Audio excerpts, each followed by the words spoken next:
amigos, pues después de un par de semanas de hacer las pruebas pertinentes, por fin traigo con ustedes la revisión de los audífonos Sony IR Z1R, el tope de línea o tope de gama de la marca Sony en in-ears o IEMS, como le quieran ustedes decir. Bueno, pues vamos a empezar, antes que todo, mostrando un poco las características técnicas de este dispositivo en la página directamente de la página de Sony. Ellos, como le ponen aquí, dicen que están en busca del sonido perfecto y que lo han logrado con este audífono. Y bueno, el precio que tiene actualmente en Europa es de 2.200 euros, que es un precio muy elevado. Sin embargo, en Estados Unidos el precio es un poco más económico, que es de 1.700 dólares americanos. Estamos hablando de allá por 36.000 pesos mexicanos, 37.000 pesos mexicanos más o menos, que es el precio en Estados Unidos o aquí en Latinoamérica. Bueno, volviendo a la página aquí en español, este dispositivo pertenece a la gama Signature Series de la marca Sony. Ellos manejan dispositivos de gama de entrada, de gama media y de gama alta, que vendrían a ser estos Signature Series. Dentro de estos modelos se encuentra este IRZ1R, el MDR-Z1R, el WM1Z, y un poco más abajo se encuentra el WM1A, que vendría siendo como otro DAP que pertenece a esa línea, pero no es high-end. Bueno, el diseño de este dispositivo está compuesto. Vamos a verlo más de cerca. A ver, aquí está. Para que lo puedan observar. Aquí está el dispositivo, bueno, el audífono, y aquí lo que trae en su interior. Primero que todo dice que trae una carcasa exterior de circonio. Bueno, comparándolo con la versión en inglés, dice que es una aleación de circonio, si no mal recuerdo. Sí, una aleación de circonio es lo que tiene en el exterior. Luego en el interior tenemos tres drivers. El primer driver es un driver que es un super tweeter, un driver dinámico de 5 milímetros que es encargado de las frecuencias agudas. Luego tenemos para la parte media de las frecuencias un driver en Balance Armature totalmente patentado por Sony. Y después viene una subdivisión, un divisor de frecuencia, supongo, puramente pasivo, que es una carcasa interior de magnesio, que es donde reposa el driver dinámico y el balance armature de medias y altas frecuencias. Y atrás de este resonador encontramos otro driver dinámico, pero que es el encargado únicamente de las bajas frecuencias. Este otro driver es enorme, es de 12 milímetros aproximadamente, y está hecho... tiene una cúpula de magnesio, el diafragma tiene una cúpula de magnesio y está hecho de un polímero de cristal líquido, LSP. O sea, el driver es de ese material, pero tiene una recubierta de magnesio en el domo, y supongo que lo demás ha de ser una recubierta de aluminio, no estoy seguro, no lo mencionan aquí, y estas demás piezas. Bueno, básicamente son tres drivers, aquí los pueden ver ustedes más de cerca. Tiene una respuesta en frecuencia hasta los 100 kHz. Eso no nos interesa mucho en realidad. Lo que nos interesa es cómo suena, ¿no? Aquí pueden encontrar un poco más de la tecnología que trae. Aquí en el interior nos mencionan que tiene una cavidad acústica ampliada, un tubo acústico que supongo que es para liberar un poco la presión del campo acústico, y la unidad de diafragma acá atrás. Es muy parecido a lo que nos trae el FIO FH7, si ustedes recordarán por ahí, solo que estos son tubos con diferentes propiedades, obviamente, con que cambie únicamente el material y con que cambie la geometría del mismo. De este tubo va a cambiar por completo las características del resonador acústico.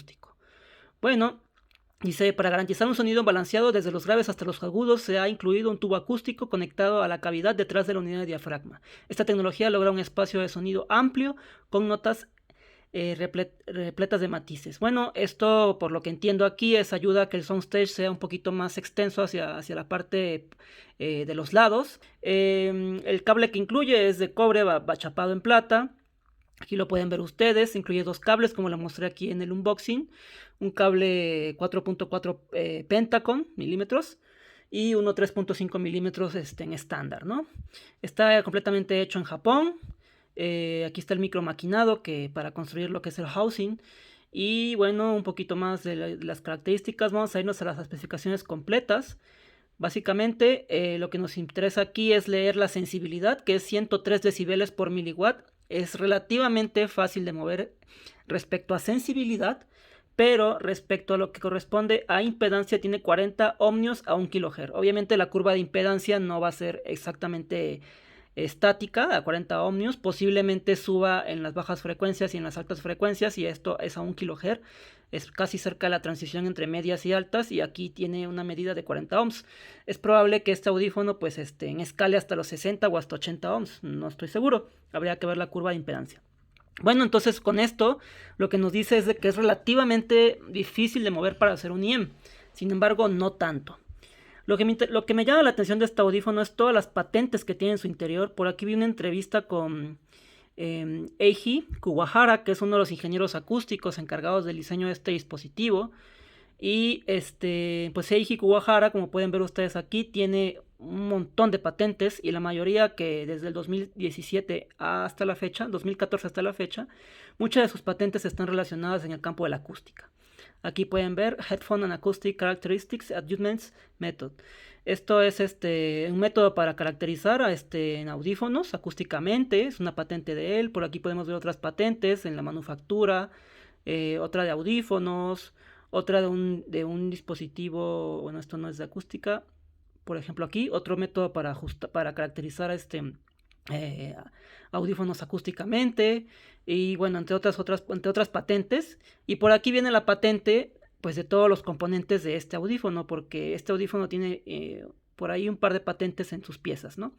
Eiji Kuwahara pues ha trabajado en Sony desde hace tiempo, pero bueno, si quieren saber un poco más de esto, de ese trabajo en Sony, pueden ver la entrevista con Portafy que le hicieron a los ingenieros de la parte de audio de Sony.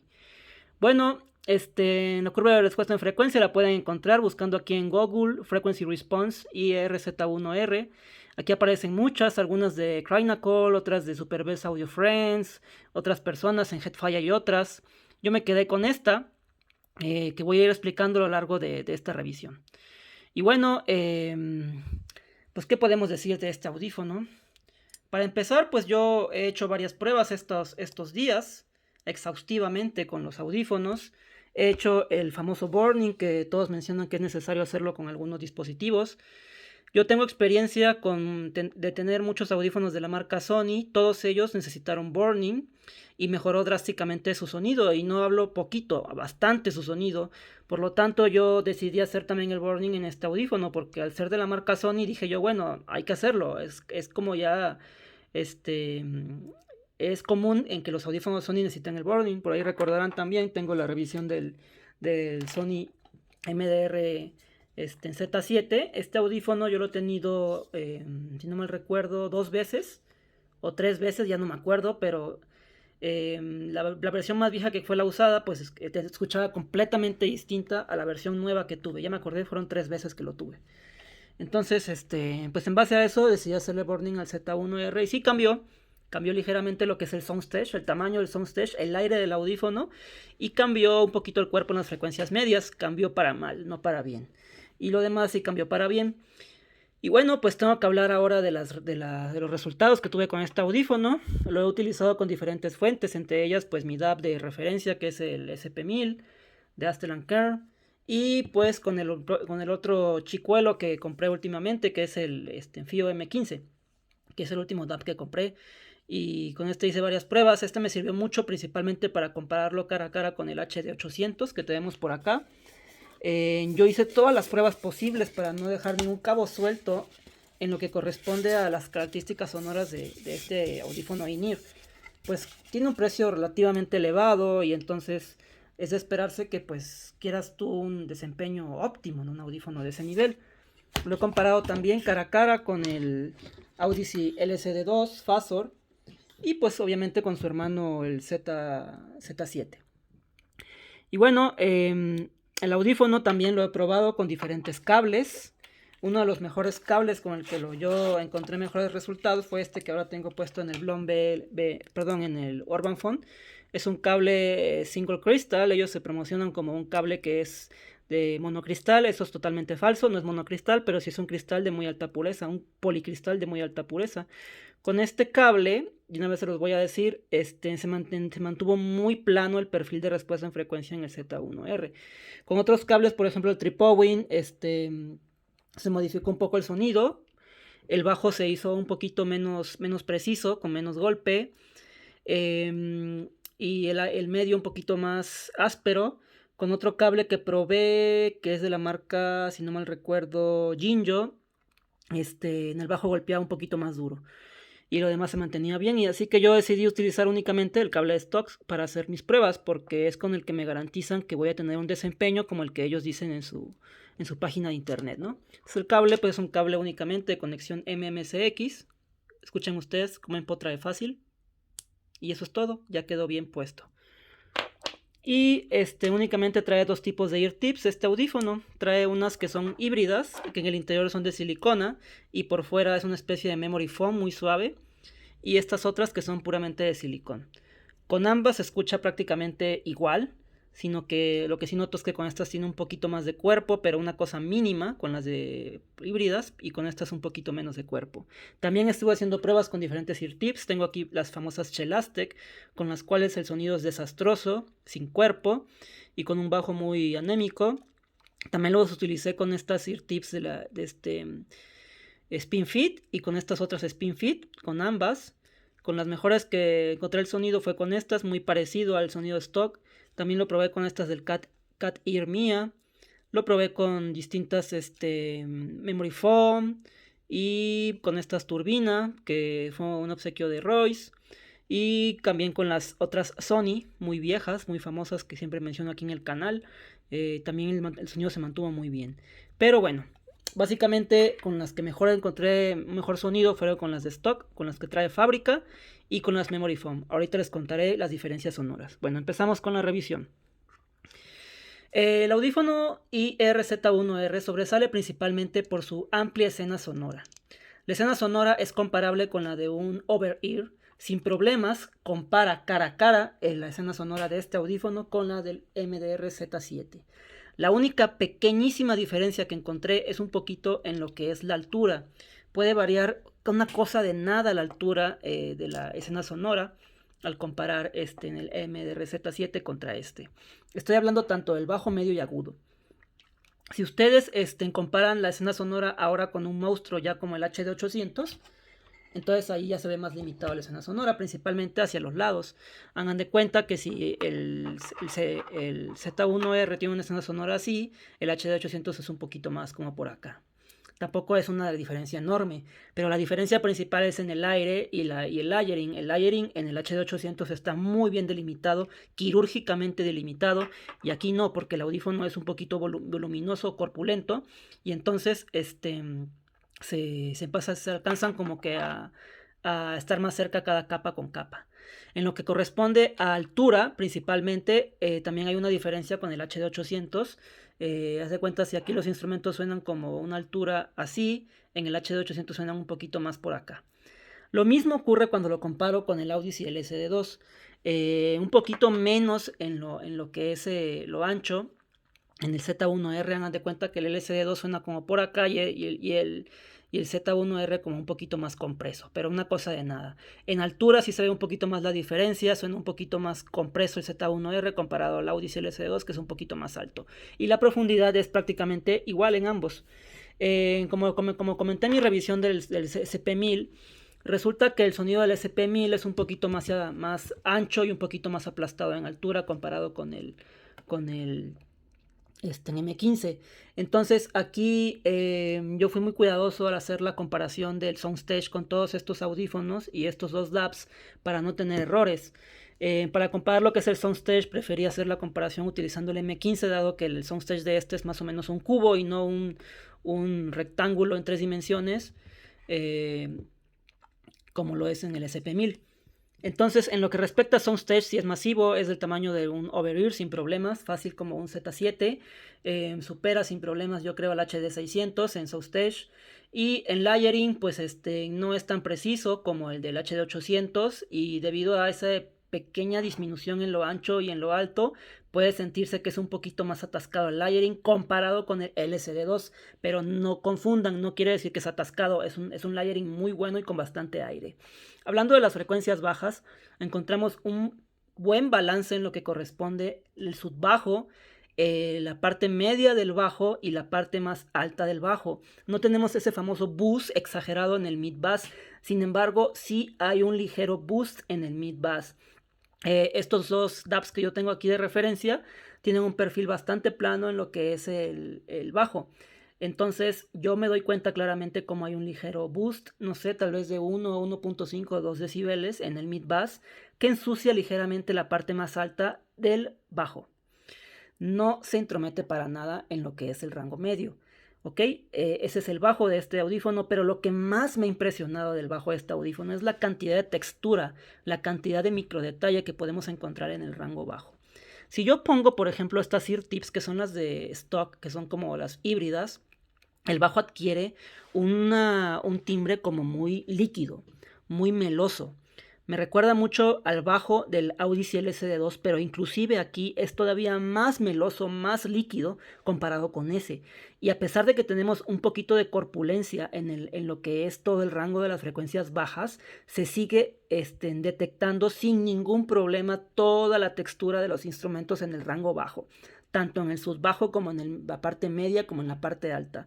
Entonces me gusta muchísimo el bajo de este audífono porque no es tan intrusivo, sí tiene ligero color en el mid bass para que disfrutes géneros un poquito más movidos como el pop, el trap y todos esos, pero sin embargo no es tan alzado como para que sea un sonido no audiófilo. Tenemos, les digo, mucha textura, mucho detalle para disfrutar todas esas cuerdas que tenemos en el contrabajo, en el bajo eléctrico, en varios percusiones, en tambores y otros instrumentos. Por ejemplo, cuando yo escuché esta obra creo que es de Johann Sebastian Bach, dejen ver, aquí la tengo abajo, Power Bix, es de Bach, Toccata and Funge en F mayor, en F mayor. Esta obra en particular es de órgano de tubos, parece que lo grabaron en una catedral.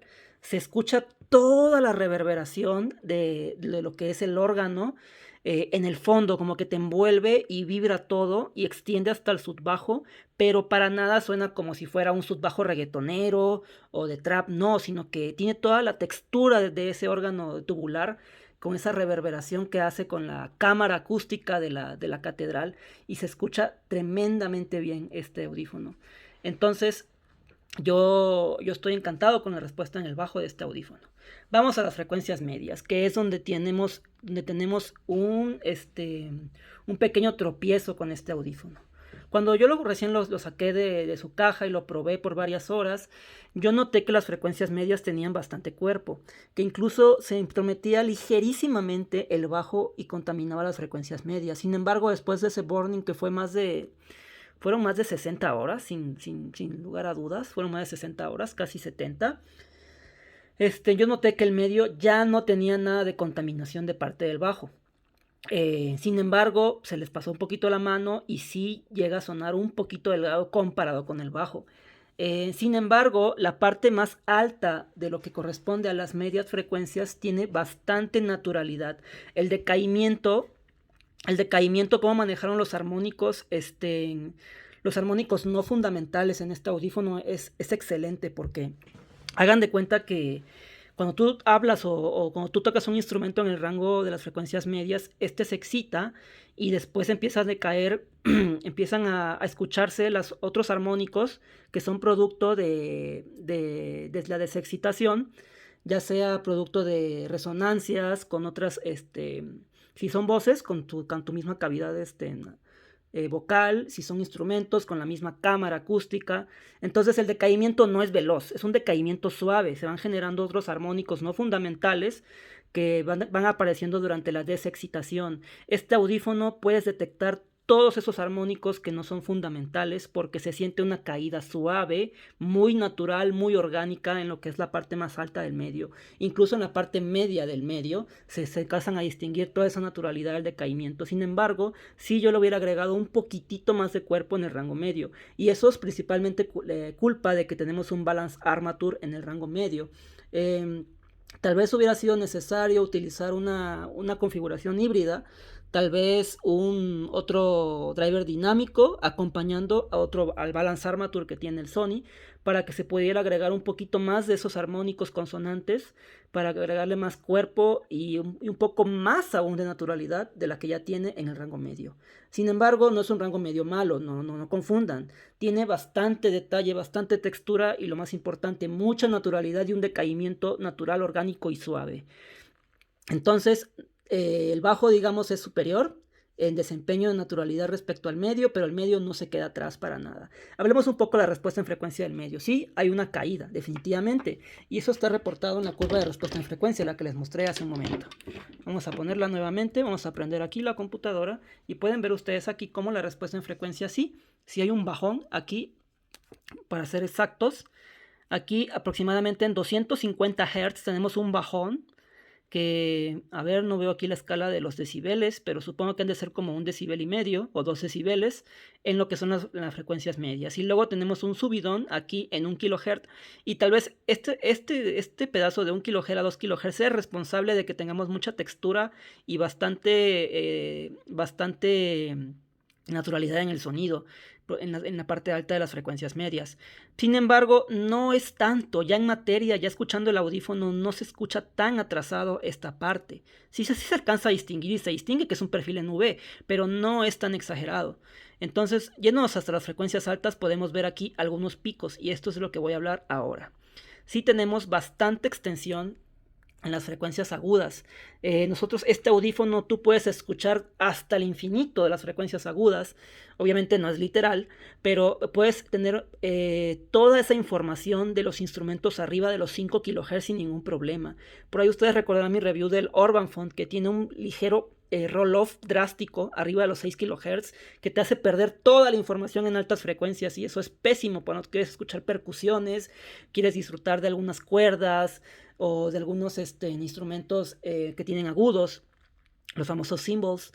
Entonces, este audífono no es tímido para nada en las altas frecuencias, se extiende por completo el super tweeter, hace un trabajo tremendo y desarrolla muchísimo aire, un gran layering en las altas frecuencias. No tenemos esa mezcla o ese sonido saturado de que se están mezclando todas las frecuencias y está habiendo una superposición o una convolución en la frecuencia. No tenemos todo eso, es bastante aire y bastante extensión, pero lo que más me encanta de las frecuencias agudas es de que tenemos un ligero cuerpo que le da una naturalidad tremenda. Es un agudo cálido. Con cálido quiero decir que tenemos los armónicos consonantes precisos para que tenga un decaimiento natural en el sonido. Este audífono tiene unos agudos muy naturales que para nada llegan a sonar metálicos, para nada llegan a sonar incisivos en exceso, y tampoco llegan a sonar artificiales. Suenan completamente naturales, te entregan todas aquellas tonalidades, todo aquel timbre natural de los instrumentos, tanto acústicos como los que son de madera, como los eléctricos, que pues son completamente hechos digitalmente. Entonces, eso es lo bueno de las frecuencias agudas. Sin embargo, sí noté por ahí unas pequeñas picos en altas frecuencias. No puedo precisarles exactamente qué frecuencias, pero con la canción de Redemption, a ver, déjenme acordarme quién es el artista de esa canción. A ver, aquí nos vamos. Todas estas son las canciones con las que yo hago mis pruebas, ya las conocen ustedes, se las he mostrado en muchas ocasiones. Esta canción, Redemption, es una canción, si no me recuerdo, española, es de Tonino Baliardo. El disco se llama Essences. Esta canción tiene por ahí varios picos a lo largo de su intro, que se van poniendo en 2 kHz, 4 kHz, 6 kHz, 8 kHz, 10 kHz, 11, 12 y 14 y 16 kHz.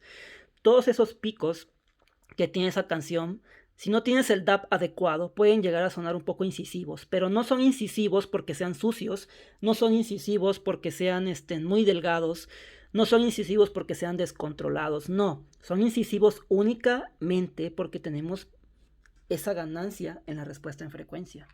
Tenemos esa ligera ganancia aquí en 4 kHz, en 6 kHz y cerca de 8 kHz. Tenemos esa ganancia. Les digo, es muy diferente que tengamos un agudo sucio por culpa de una respuesta al impulso completamente subamortiguada o una respuesta al impulso completamente metaestable. O sea, con eso me refiero a que mandas un tono de 4 kHz y se excita y de repente empieza a oscilar así. Eso se llama ringing y eso se escucha sucio, como por ejemplo el Monolith M1060. Ese tenía ese ringing horrible. O por ejemplo, el Kabir Lark también presenta ese ringing horrible. Y otros audífonos chinos también lo presentan. No tenemos ese comportamiento que siempre es incisivo, no. Aquí tenemos la incisividad, si existe el verbo, es debido a que tenemos una ligera ganancia en las altas frecuencias. Entonces, por ejemplo, utilizando este FIO M15, sí llega a ser un poquito molesto el agudo con algunas canciones en este audífono. Sin embargo, si nos pasamos al Astelancan SP1000, que ya de por sí tiene los agudos redondeados y un timbre líquido, le agrega todavía más organicidad al sonido y se hace una cosa exquisita de oír, señores. El agudo más extendido, más micro detallado, más detallado también en el macro detalle, con el decaimiento más natural, el timbre más natural que he escuchado en un audífono in-ear.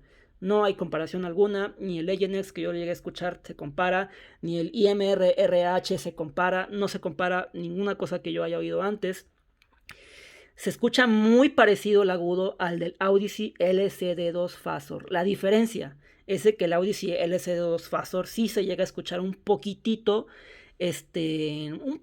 una cosa de nada, el ringing o suciedad en el agudo. Aquí no, aquí es completamente líquido y meloso. Miren, a modo de resumen, el timbre, la tonalidad, la respuesta en frecuencia, la calidad de detalle y microdetalle, la calidad de sonido líquido y meloso es casi idéntica al Audyssey LCD2 Phasor. Haz de cuenta que agarraste un Audyssey LCD2 Phasor y ¡pum! Lo hiciste in-ear. Pero ¿qué es lo más chingón de todo esto? Es de que tenemos el soundstage de un over-ear ya pesado, del MDR-Z7. No tenemos el over-ear del Audyssey LCD2, pero sí tenemos el del Z7. Entonces, ese es el sonido que se logra con este audífono. Sí es un sonido bastante voluminoso, con bastante cuerpo. Depende, les digo, la fuente que tú utilices. Puede llegar a ser hasta un poquito de la cuenta más meloso de lo que pareciera. Pero bueno, aquí hay algo muy importante que les tengo que mencionar. Este audífono es súper sensible a los ear tips que tú le pongas. Todo lo que les acabo de decir es utilizando los ear tips de fábrica, que son los mejores que yo he encontrado para este audífono. Pero si tú le pones estos ear tips, que son unos memory foam común y corrientes, que van a quedar así puestos, ¿qué va a suceder? Pues que este audífono pues ya no va a ser un IRZ1R, porque se modifica por completo el desempeño.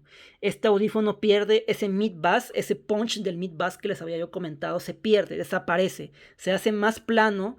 Lo que es la parte baja, media y alta del bajo se hace más plano y más parejo. Y eso ayuda a que el medio ya se empareje un poquito más con lo que es el bajo. Y los agudos se mantienen todavía con ese protagonismo que ya teníamos. Sin embargo, se pierde también un poquito de cuerpo y de carnita en el bajo, en el medio y en el agudo. Y eso hace que este audífono se haga brutalmente analítico, señores. El aire aumenta bastante, el soundstage se define muchísimo más, la imagen se define muchísimo más y tenemos mucho microdetalle, mucha textura y ahora sí, este audífono está un paso más cerca del HD800 en lo que es detalle.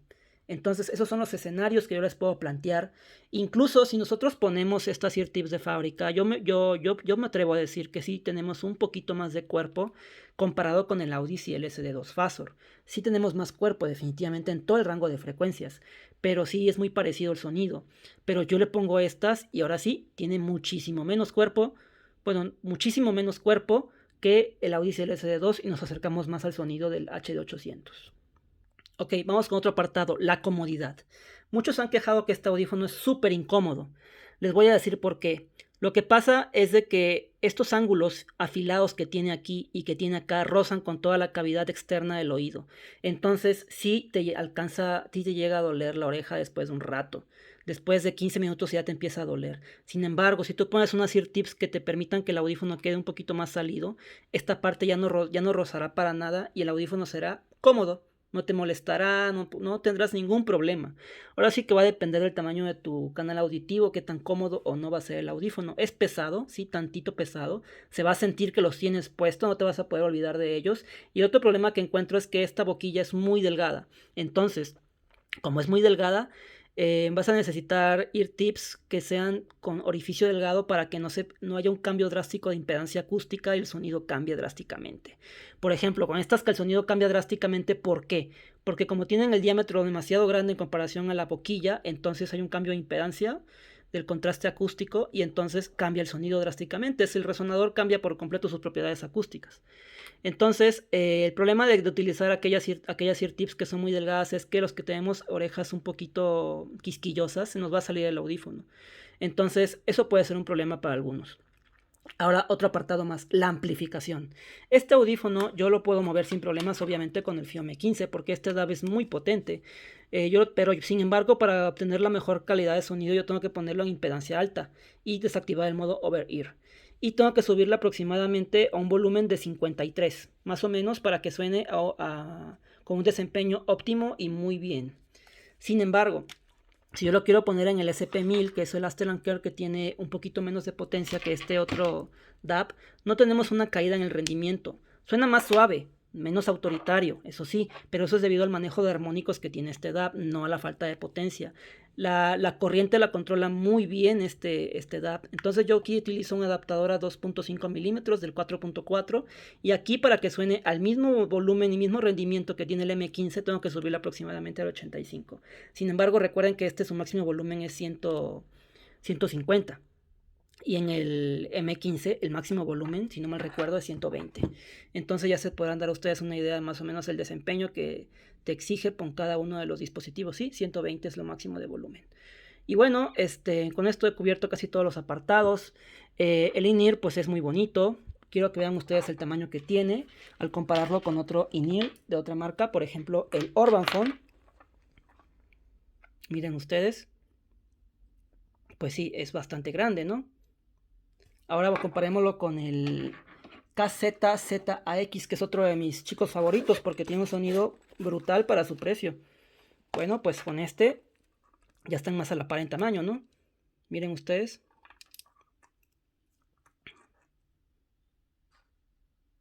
Ok. Y bueno, y para los que siempre preguntan acerca de la coherencia del audífono, pues este audífono es muy coherente. ¿Por qué? Porque el mismo cuerpo que tiene en el bajo, lo tiene también un poquito en el medio y bastante muy parecido en el agudo. Entonces no tenemos un cambio drástico de coherencia en lo que corresponde a timbre y a cuerpo. Y en respuesta en frecuencia, pues sí tenemos un perfil ligeramente en B, pero no tan marcado, por lo tanto es bastante coherente aún así. Y bueno, la cantidad de microdetalle que tiene es la misma en el bajo, medio y agudo. Y todo lo demás, pues está muy parejo. Por lo tanto, es un audífono súper coherente. Y yo creo que está muy difícil que haya otro audífono que lo logre superar, por lo menos en el apartado de armónicos consonantes y en el apartado de naturalidad y organicidad sonora, o sea, timbre. En detalle, posiblemente alguno lo supere por bastante o por poco, pero bueno, pónganles esta ear tips y van a ver cómo están casi parejos con esos monstruos. Y bueno, pues esto sería todo, señores. Espero les haya gustado. Cualquier duda que tengan acerca del audífono me avisan y pues hasta la próxima. Bye.